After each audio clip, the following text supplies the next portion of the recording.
The teaching of critical race theory in America's schools has been meeting fierce resistance from parents all across the nation. You've seen that. But the Department of Education is shrugging it off, now approving plans for some states to use COVID relief money to promote controversial programs based on far-left curriculum.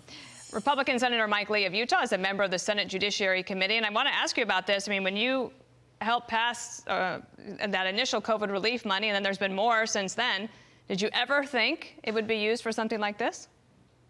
Yeah, heavens no. But, you know, it's tragic when this does happen. And when it does happen, we've got to push back on it. Look, the federal government should have very little role in the first place in anything having to do with primary and secondary education. K through 12 schools really are creatures of states and local governments, not the federal government. We certainly shouldn't be stepping in with critical race theory. Look, we should be celebrating diversity. Critical race theory doesn't celebrate diversity. It weaponizes it. That's bad for America. And it doesn't help heal the wounds that need to be healed. Listen to Joy Reid of MSNBC. This is what she thinks. The ongoing hysteria over race-conscious education, what they are shamelessly and falsely misrepresenting as critical race theory. So the goal now is to terrify those white voters into voting for a party that is offering nothing on policy. Quick thought on that?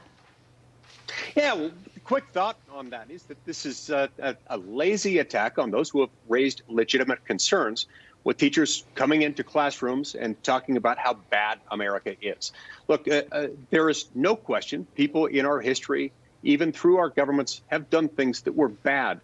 We have always aspired to higher ideals in this country. And generally speaking, the arc of history has shown us that America is unique in that it's devoted to identifying flaws and fixing them.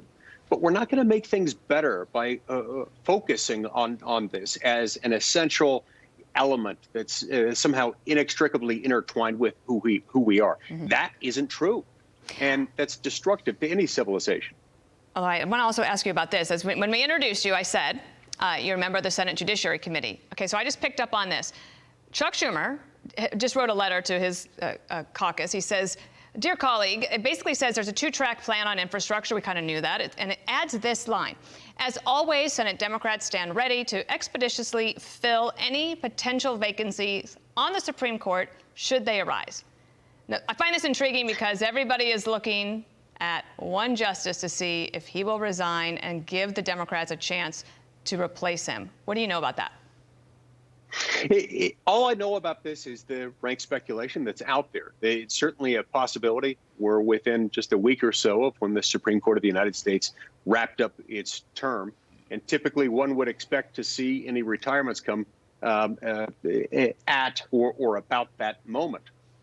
We haven't seen it yet, but could keep things interesting for a while. Do you think that Chuck Schumer is trying to suggest that Justice Breyer move along? Yes, yes. Look, it's